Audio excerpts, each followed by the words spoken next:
शुक्लांबरधरं विष्णुं शशिवर्णं चतुर्भुजं प्रसन्नवदनं ध्यायेत् सर्वविघ्नोपशान्तये। अगजाननपद्मार्कं गजाननमहर्निशम् अनेकदन्तं भक्तानाम् एकदन्तमुपास्महे। वागीशाद्याः सुमनसः सर्वार्थानामुपक्रमे यन्नत्वा कृतकृत्यास्युस्तन्नमामि गजाननम्। शारदा शारदाम्भोजवदना वदनाम्बुजे सर्वदा सर्वदास्माकं सन्निधिः सन्निधिं क्रियात्।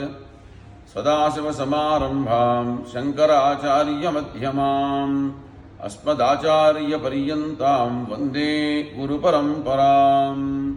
अपारकरुणासिन्धुं ज्ञानदं शान्तरूपिणं श्रीचन्द्रशेखरगुरुं प्रणतोऽस्मि मुदान्वहम्। श्रीगुरुचरणारविन्दाभ्यां नमः। పరమాచార్య స్వామి వారి యొక్క దివ్యానుగ్రహంతో గత 2 రోజులుగా వారి యొక్క చరిత్రని చెప్పుకుంటున్నాం. నిన్నటి రోజున వారు అనేక క్షేత్రాలు సందర్శించినటువంటి విషయాలన్నీ కూడాను చెప్పుకోవడం జరిగింది. వారు 1931 సంవత్సరంలో తమిళనాడులోని చెంగల్పట్టు అనే చోట స్వామివారు ఉండగా బ్రిటన్కి సంబంధించినటువంటి ఒక తాత్వికవేత్త, ఒక ఆధ్యాత్మికవేత్త పాల్ బ్రంటన్ ఆయన పేరు, వారు స్వామివారిని వచ్చి కలిశారు. ఆధ్యాత్మికమైనటువంటి జిజ్ఞాసతో భారతదేశంలో ఎంతోమంది మహనీయుల్ని, సాధువుల్ని, సత్పురుషుల్ని వారు కలిశారు. తర్వాత పరమాచార్య స్వామి వారి యొక్క దర్శనం అయిన తర్వాత ఆయన సమ్మోహితులైపోయి భరితులైపోయి ఎంతో ఒక రకమైనటువంటి అత్యద్భుతమైనటువంటి అనుభూతిని పొందారు. యుద్ధ నౌకలు, అలాగే విమానాలు, శతఘ్నులు, తుపాకులు ఇవన్నీ లేకపోయినప్పటికీ కూడాను యుద్ధాలు ఎప్పుడూ ఆగు, కర్రలతోనైనా యుద్ధం చేస్తూ ఉంటారు. అలాగే ధనికుల మధ్య, అట్లాగే డబ్బున్న వాళ్ళకి మధ్య అంతరాలు ఉన్నప్పటికీ ఈ యుద్ధాలకు యుద్ధం విషయంలో ఎటువంటి ఆటంకం ఉండదు. కానీ ప్రపంచంలో అందరికీ కూడాను ఆధ్యాత్మికమైనటువంటి ఒక సామరస్య భావన, ఆ భావన యందు ఒక అవగాహన కనుక పెరిగితే తద్వారా శాంతి సౌభాగ్యాలన్నీ కూడాను మనం సాధించగలుగుతాము అని ఆ సందర్భంలో వారిద్దరి మధ్య ఇటువంటి సంభాషణ జరిగింది. ప్రతి వ్యక్తిలోనూ ఒక అంతర్గతంగా భగవంతుడు ఉన్నాడు. ప్రతి వ్యక్తి భగవత్ స్వరూపుడే, ప్రతి జీవి భగవత్ స్వరూపమే. చివరికి అందరూ కూడాను భగవంతుడిలో లీనమైపోయేవాళ్లే. ఈ ప్రకారంగా సంభాషణ ఇద్దరి మధ్య జరిగింది. ఆసియా అలాగే యూరప్ దేశాల్లో ఉండేటువంటి నాగరికతలు ఏవైతే ఉన్నాయో వాటన్నిటినీ కూడాను మనం సమన్వయపరిచి ఉత్తమమైనటువంటి విలువల గలటువంటి సమాజాన్ని మనం స్థాపించుకోవాలి అని ఇట్లా అనేక మంచి విషయాల్ని ఆ పాల్ బ్రంటన్ పరమాచార్య స్వామి మధ్య చర్చ జరిగింది. ఆ చర్చలో జగద్గురువులతో సమావేశం ఏదైతే ఉందో అది ఒక కొత్త ఆధ్యాత్మికమైనటువంటి స్ఫూర్తిని ఇచ్చింది అని పాల్ బ్రంటన్ చెప్పుకున్నాడు. తర్వాత ఆ రోజున ఆయన వెళ్ళి ఒక హోటల్లో విశ్రాంతి తీసుకున్నారు. ఆ పాల్ బ్రంటన్ గారు ఆయన కళ్ళ ముందే ఆ గదిలో పరమాచార్య స్వామి వారు సాక్షాత్కరించి అంతర్ధానమైనటువంటి ఒక అనుభూతిని పొందినట్టుగా తర్వాత ఆ పాల్ బ్రంటన్ తన యొక్క గ్రంథంలో రాసుకున్నాడు. 1931 సంవత్సరంలో పరమాచార్య స్వామి వారు విశిష్టాద్వైత స్థాపకుడైనటువంటి శ్రీ రామానుజులు జన్మస్థలం తమిళనాడులోని శ్రీపెదంబూరు వెళ్ళి అక్కడ కూడా దర్శించారు. ఆ సంవత్సరం అక్కడి నుంచి చిత్తూరు వెళ్ళి ఆ చిత్తూరులో చాతుర్మాస్య వ్రతాన్ని చేశారు పరమాచార్య స్వామి వారు. అక్కడ ఉండేటువంటి అనేక మంది భక్తుల్ని అనుగ్రహించారు. 1932 సంవత్సరంలో స్వామి కాళహస్తి వెళ్ళారు. అక్కడ ఉన్న సమీపంలో ఉన్నటువంటి అనేక క్షేత్రాలన్నీ కూడా దర్శించారు. అక్కడ ఉన్నటువంటి కైలాస పర్వతం ఏదైతే ఉందో దాని చుట్టూ 33 మైళ్ళు దూరం, దాన్ని అనేక మార్లు స్వామి అక్కడ ఉన్నప్పుడు ప్రదక్షిణం చేశారు. ఆ తర్వాత తిరుపతి, తిరుమల అక్కడ ఉన్నటువంటి క్షేత్రాలన్నీ కూడా దర్శించి వేలాది మంది భక్తులకు తెలుగులోనే స్వామి ప్రవచనం చేస్తూ ఉండేవారు. తర్వాత వెంకటగిరి అలాగే నగరి వెళ్ళి దర్శించారు. నగరిలో ఒక గొప్ప పండిత సభని స్వామివారు ఏర్పరిచారు. అక్కడ ఆ పండిత సభలో ఒక వేదాంత గోష్ఠి జరుపుతూ ఉన్నారు స్వామివారు. ఆ సమయంలో ఒక అత్యద్భుతమైనటువంటి సన్నివేశం జరిగింది. మఠానికి సంబంధించినటువంటి ఒక అధికారి ఒక టెలిగ్రామ్ కాగితం తీసుకొని స్వామివారి దగ్గరికి వస్తున్నారు. స్వామివారి సభలో ఉన్నారు. ఆ సమయంలో ఆయన వస్తుండగానే స్వామివారు, ఏమి కుంభకోణం నుంచి టెలిగ్రామ్ వచ్చిందా అని అడిగారు. ఆ అధికారి, స్వామి టెలిగ్రామ్ వచ్చింది అన్నటికీ ఆ తర్వాత ఏమి జరిగిందో ఆయనకు ముందుగానే తెలుసు. భూత భవిష్యత్ వర్తమాన కాలములు చేసినటువంటి మహానుభావులు వారు సాక్షాత్ పరమేశ్వర స్వరూపం.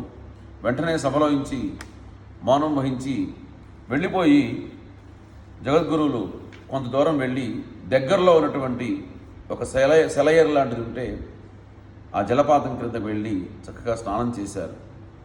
పండితులందరూ కూడాను ఎవరికి ఏమిటి అర్థం కాల, ఏం జరిగింది అనేది. అందరూ కూడాను ఆయన్నే అనుసరించారు. తర్వాత అప్పుడు ఒక ప్రశ్న వేశారు పండితులందరినీ గురించి స్వామి. తల్లి మరణవార్తమైనటువంటి సన్యాసి తక్షణ కర్తవ్యం ఏమిటి అని ప్రశ్నించారు. ఏమిటి అంటే స్నానం చేయటమే. ఆయన ఆచరించి చూపించారన్నమాట. ఎవరు కూడాను మరో మాట మాట్లాడలేకపోయినారు. అందరూ నిశ్చేష్టులైపోయినారు. భగవన్నామస్మరణతో ఆ పూటంతా కూడాను ఆ భగవన్నామం చేస్తూ అందరూ గడిపారు. తర్వాత 1932వ సంవత్సరంలో చాతుర్మాస్యం ఆ నగరీ గ్రామంలోనే చేశారు. ఆ సమయంలో అక్కడ ఉన్నటువంటి అనేక దేవాలయాలని స్వామి జీర్ణోద్ధరణ చేయించి కుంభాభిషేకం అత్యంత వైభవంగా జరిపించారు. అక్కడి నుంచి బయలుదేరి స్వామివారు తిరుత్తరలో ఉన్నటువంటి సుబ్రహ్మణ్య స్వామి దర్శనానికి వెళ్ళారు. అక్కడ స్వామిని సేవించుకొని ఆ తర్వాత అక్కడి నుంచి బయలుదేరి స్వామివారు మద్రాసు నగరానికి వెళ్ళారు. చెన్నపురి అని అంటూ ఉండేవాళ్ళు అప్పట్లో. జగద్గురువులు మొట్టమొదటిసారిగా ఆశ్రమ స్వీకారం చేసిన తర్వాత చెన్నపురికి వెళ్ళటం, మద్రాసుకి వెళ్ళటం జరిగింది. ఆ మహానగరంలో ఉండేటువంటి జనాభా 50 మందికి అదొకటువంటి చారిత్రాత్మకమైన ఘట్టంగా తోచింది. జగద్గురువు యొక్క తపోనిష్టకి, విద్వత్తుకు, వారి యొక్క క్రమశిక్షణకి, వారి యొక్క విధానానికి ఆ యొక్క మద్రాసు నగరం బ్రహ్మరథాన్ని పట్టింది. ఆయన రోజు చేసినటువంటి ప్రవచనాలు వినేందుకు ఇసుక వేస్తే రాళ్ళంత వేల సంఖ్యలో అనేక మంది జనాలు, భక్తులు వచ్చి ఆ ఉపన్యాసాలని విని తరిస్తూ ఉండేవాళ్ళు. అప్పుడు మద్రాస్ కార్పొరేషన్ సంస్థ అనేటువంటి పేరుతో ఒక సంస్థ ఉండేది, గవర్నమెంట్ది. వారందరూ కూడాను ఒక గొప్ప స్వాగత సభ ఏర్పాటు చేయాలి అని తలపెట్టారు. దాంట్లో ఆ కార్పొరేషన్లో ప్రధానంగా ఏ రామస్వామి మొదలయ్యారని ఒక ఆయన ఉండేవాడు, ఒక భక్తుడు. ఆయన ఏ మతాచార్యులకు ఇలాంటి నేటి వరకు జరగనంత విధానంగా ఒక మంచి సత్కారం మనం చెయ్యాలి అని తీర్మానం చేసుకున్నారు. అందరూ ఏకగ్రీవంగా ఆమోదించారు. ఆ తీర్మానం హర్షధ్వానాలతో ఆమోదించబడ్డది. అయితే అది స్వామివారి దగ్గరికి వెళ్ళి నివేదించారు. అప్పుడు స్వామివారు ఒక మాట అన్నారు. ఏమిటంటే, తనలాంటి సన్యాసులకి అలాంటి సత్కారాలు చేయకూడదు అని, అవన్నీ నిషిద్ధము అని వారిని కూడా చాలా సున్నితంగా తిరస్కరించారు స్వామి. జగద్గురువుల యొక్క పర్యవేక్షణలో చెన్నపురిలో ఆ సంవత్సరం దసరా నవరాత్రి ఉత్సవాలు ఎంతో వైభవంగా ఇప్పటికీ చెప్పుకునేట్టుగా జరిగినాయి. మెడ్రాసులో పరమాచార్య స్వామి వారు చేసినటువంటి ఉపన్యాసాలన్నీ కూడాను ఆ రోజుల్లో ఒక పుస్తక రూపంలో ఏర్పరిచి బహుళ ప్రచారాన్ని అవన్నీ కూడాను పొంది నాటి నుంచి నేటి వరకు అనేక భాషల్లో అవన్నీ కూడాను అనువదించబడ్డాయి. వారు చెప్పిన ఉపన్యాసాల తర్వాత ఇంగ్లీష్లోకి, తర్వాత మన ఆంధ్రప్రదేశ్లో జగద్గురు బోధల పేరిట తెనాలి సాధన గ్రంథమండలి వారు వేశారు. తర్వాత మనం సాధనా గ్రంథమండలి వారు ఏదైతే ముద్రణ చేయలేదో వాటిని ప్రత్యేకంగా గుర్తించి పరమాచార్య అమృతవాణి పేరిట మన మహావిద్యాపీఠం ట్రస్ట్ నుంచి కూడా సుమారు ఒక 12 గ్రంథాలని భాగాలుగా వేయడం జరిగింది. తర్వాత మద్రాసు వాసులందరూ కూడాను ఆ తర్వాత పుస్తక రూపంలో యావత్ దేశ వాసులందరినీ కూడాను ఆ పుస్తకాలు ఎంతో ఆకట్టుండేట్టుగా వాటిని మంచి బహుళమైనటువంటి ప్రచారంలోకి పట్టుకొచ్చారు. 200 సంవత్సరాల పాటు కంచి పీఠాధిపతులు ఎవరూ కూడాను గతంలో చిదంబరం వెళ్ళి నటరాజస్వామి దర్శనం చేయలేదు. పరమాచార్య స్వామి వారికి ముందు 200 years బిఫోర్ ఎవరు కూడాను చిదంబరం వెళ్ళటానికి కుదరలేదు, దర్శించలేదు. కారణం ఏమంటే అక్కడ ఒక సంఘటన. ఆ గుళ్ళో ఉండేటువంటి అర్చకుల్ని దీక్షితారులు అంటారు. వాళ్ళు ఏ పీఠాధిపతి వచ్చినప్పటికీ కూడాను భక్తులకు ఇచ్చినట్టుగా వాళ్లే స్వయంగా విభూతి చేతిలో వేస్తారు. మామూలుగా ఏంటంటే పీఠాధిపతులు, ఆచార్య స్వాములు ఎవరైనా దేవాలయాలకు వెళ్ళినప్పుడు వాళ్లే స్వయంగా గర్భగుడిలోకి వెళ్ళి హారతి ఇచ్చి ఆ హారతిని అందుకోవాలి తప్ప అర్చకుడు హారతి ఇస్తే హారతి అందుకోవడం సంప్రదాయంలో లేదు. అలాగే అక్కడ ప్రసాదం ఏదన్నా పెడితే దాన్ని వాళ్ళు ముట్టుకుంటారు తప్ప వాళ్ళ చేతికి మనం ప్రసాదం అర్చక స్వామి ఇవ్వటం అనేది జరగదు. కానీ ఆ దీక్షదారులు ఎవరొచ్చినా సరే వారే స్వయంగా విభూతిని ఇస్తూ ఉంటారు. అలా తీసుకోవటం కంచికామకోట పీఠ సంప్రదాయంలో అది విరుద్ధం. కాబట్టి ఆ కారణంగా పూర్వం ఉన్నటువంటి స్వాములు ఎవరూ కూడాను చిదంబరం వెళ్ళటానికి సాహసించలేదు. 1933వ సంవత్సరంలో పరమాచార్య స్వామి వారు చెన్నై నుంచి బయలుదేరి నడుచుకుంటూ చిదంబరం వెళ్ళారు. ఆ నగర పౌరులందరూ కూడాను ఆయనకి అపూర్వమైనటువంటి స్వాగతాన్ని పలికారు. ఆయన శిష్యులు మాత్రం నటరాజస్వామి ఆలయానికి వెళితే ఆ దీక్షితారులు పరమాచార్య స్వామి వారిని ఎక్కడ అవమానిస్తారో అని అందరూ కూడా భయపడ్డారు. పరమాచార్య స్వామి ఇవేం పట్టించుకోలేదు. ఒక రోజున ఆలయ పుష్కరిణిలో తెల్లవారుజామున 3 గంటలకు వెళ్ళి ఆలయ పుష్కరిణిలో చక్కగా స్నానం చేసి ఆలయం తెరవగానే మొట్టమొదట అమాంతం దర్శనానికి వెళ్ళిపోయినారు లోపలికి. నటరాజస్వామి వారి విగ్రహం ముందు చక్కగా పద్మాసనంలో కూర్చొని స్వామి ధ్యానం చేస్తూ ఉన్నారు. ఆ సమయంలో ఆ గుడిని తెరవటానికి వచ్చినటువంటి అర్చక స్వామికి ఆ లోపల ఉన్నటువంటి నటరాజస్వామి ఎదురుగా కూర్చొని ధ్యానం చేస్తున్నటువంటి పరమాచార్య స్వామి ఇద్దరిలో ఎటువంటి భేదము కనిపించలేదు. ఈయనే నటరాజస్వామిలాగా ఆయనే నటరాజస్వామిలాగా అలా కనిపించారు. అతను చాలా నిశ్చేష్టుడైపోయి ఆశ్చర్యానికి లోనైపోయినాడు. వెంటనే మిగతా పూజలందరినీ కూడాను పిలిచాడు. వాళ్ళందరూ కూడాను వచ్చి జగద్గురువులకి సాష్టాంగ వందనం చేశారు. ఆయన దర్శనానికి వచ్చిన సమయంలో తామందరూ కూడాను ఆలయంలో లేనందుకు క్షమాపణ చెప్పుకున్నారు అందరూ కూడా. ఆ రోజు అప్పుడు స్వామివారు వారందరితో చక్కగా మాట్లాడి, ఏమీ లేదు, నేనేదో సుప్రభాతం సమయంలో స్వామిని ధూళి దర్శనం చేసుకుందామని, విశ్వరూప దర్శనం చేసుకుందామని, పొద్దున్నే దర్శనం విశ్వరూప దర్శనం అంటారు, ఆ దర్శనం చేసుకుందామని నేను వచ్చాను. రేపటి నుంచి ఏదో సమయంలో వచ్చి నేను దర్శనం చేసుకుంటాను అని చెప్పారు. ఆ దీక్షితారులందరూ కూడాను సాష్టాంగ వందనం చేశారు స్వామికి.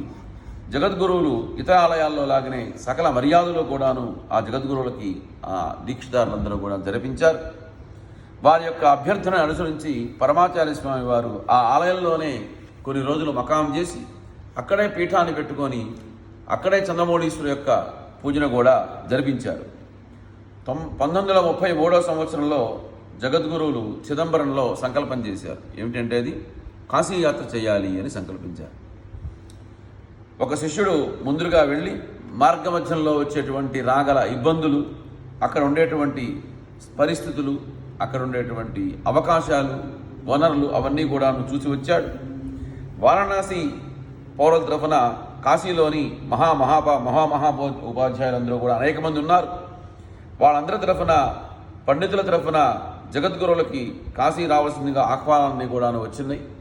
కాశీ మహారాజు ఆధ్వర్యంలో అప్పుడు కాశీకి మహారాజుగా మదన్ మోహన్ మాలవీయ అని అప్పటి కాశీ, ఈనాడు కాశీ విశ్వవిద్యాలయానికి ఫౌండర్ వారు అనేక మంది తదితరమైనటువంటి ప్రముఖులతో అందరితో కూడాను కలిసి ఒక ఆహ్వాన సంఘాన్ని ఏర్పరిచి జగద్గురుల యొక్క రాక కోసం నిరీక్షిస్తూ ఉన్నారు.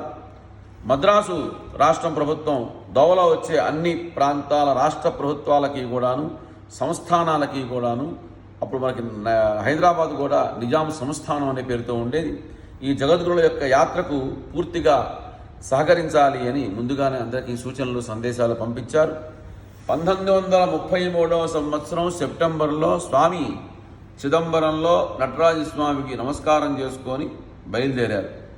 రోజుకి 20 మైళ్ళు నడుస్తూ కర్నూలు చేరారు. చిదంబరం నుంచి చేరుకొని అక్కడి నుంచి కొద్ది పరివారం తీసుకొని శ్రీశైల క్షేత్ర దర్శనానికి వెళ్ళి అక్కడ భ్రమరాంబ మల్లికార్జున స్వామిని, అలాగే హాటకేశ్వర స్వామిని అన్నీ కూడా తీసుకొని అక్కడ కృష్ణాస్నానం చేసి అక్కడి నుంచి బయలుదేరి స్వామివారు శ్రీశైలం నుంచి బయలుదేరి హైదరాబాదు సంస్థానానికి ప్రవేశించారు. నైజాం ప్రభుత్వ అధికారులు, అలాగే ఇక్కడ ఉన్నటువంటి ముఖ్యమంత్రి వారికి ఆ రోజుల్లో ఎంతో వినయంగా, ఎంతో గొప్పగా స్వాగతం పలికారు. నైజాం నవాబులు జగద్గురువులు వారి పరివారానికి అన్ని రకాలైనటువంటి వసతులన్నీ కూడాను తురుష్కులైనా ఎంతో భక్తిగా ఏర్పరిచారు. మఠం తాలూకు ఖర్చులన్నీ కూడాను ఇక్కడ ఉన్నప్పుడు మేమే పెట్టుకుంటాము అని వారే స్వయంగా ఆ మఠంలో నిత్య పూజా కైంకర్యాలు, నిత్యంగా జరిగే గోసేవ, నిత్యంగా జరిగే గోష్ఠులు, నిత్యంగా జరిగే అన్నదానాలు, వీటికి సంబంధించిన అన్ని ఖర్చులు కూడాను నైజాం ప్రభుత్వమే చక్కగా పెట్టుకున్నారు.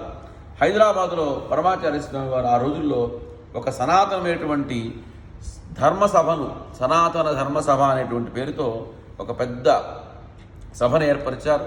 ఆ సభ ఎంతో అత్యంత వైభవంగా నిర్వహించారు. అక్కడి నుంచి జగద్గురువులు హైదరాబాదు నుంచి కాశీ ప్రయాణం ఇంతమందిని తీసుకొని వెళ్ళటం కష్టతరంగా అని అనుకొని ఆ పరివారంలో చాలా భాగం వరకు హైదరాబాదునే పరివారాన్ని అట్టబెట్టేసి వారు ఇక్కడి నుంచి బయలుదేరి కాశీకి వెళ్ళారు. ఆ విషయాలన్నీ కూడాను రేపటి రోజున మనం తెలియజేసుకుందాం. సర్వం శ్రీ గురుపరదేవతార్పణమస్తు.